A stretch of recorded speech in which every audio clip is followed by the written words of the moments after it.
And now that the wing saddles are glued together, the next step is going to be to glue the front spars in on top and bottom on both of the wing core halves.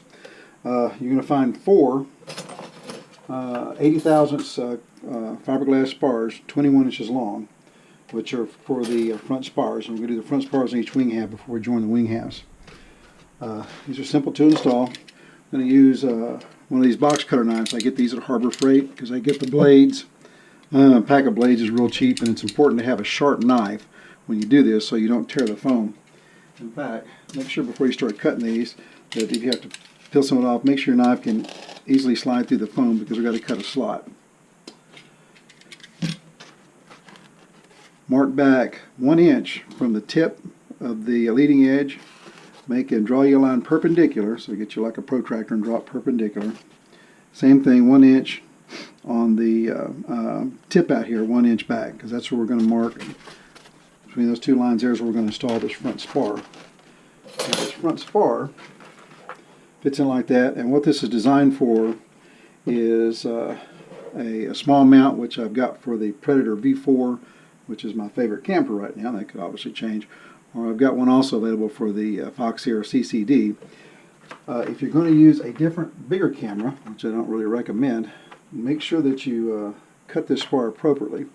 Right now, when this spar sits in there, it's going to start flush with the tip. That's important. We're going to run this spar all the way down the tip because it adds support for this tip down here. And it's going to go up, and it's going to up about a ½ an inch in, which gives more than ample room to mount this. If you're going to use a bigger camera, just make sure to cut this spar accordingly. But on a micro, you shouldn't have any problem with that. So now that we've got our lines, we're just going to simply take a straight edge. And what you might also do is take your spar, set it flush with the tip down there, run it up there, and then draw you a line about an 1/8 inch further than that, because when you cut this slot, you want it to be plenty long to put the spar in there. Now on this box cutter knife, the other important thing is to get the depth correct, because you want the spar to sit down in there flat inside the depth. So once it's when the box cutter is closed, the tip very sticking out, just go up 1, and that's the depth you want to put this front spar in.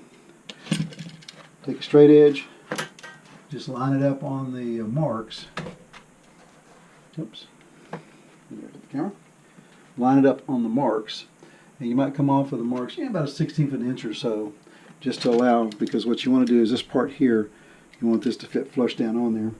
And now very simply, you don't see this or not, cut a slot,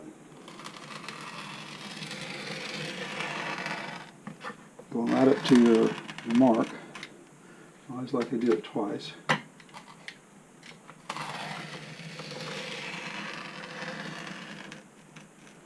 Make sure it's got a good depth in there.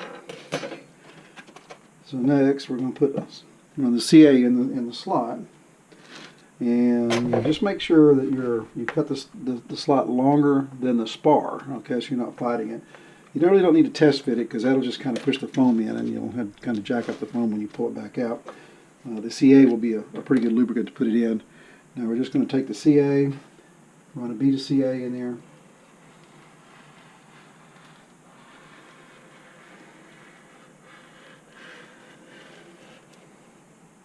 Yep. Take the spar, make sure it's flush with the tip. You don't want it sticking out over because you got to glue the wing tips on. And then work the spar down in the slot all the way to the bottom.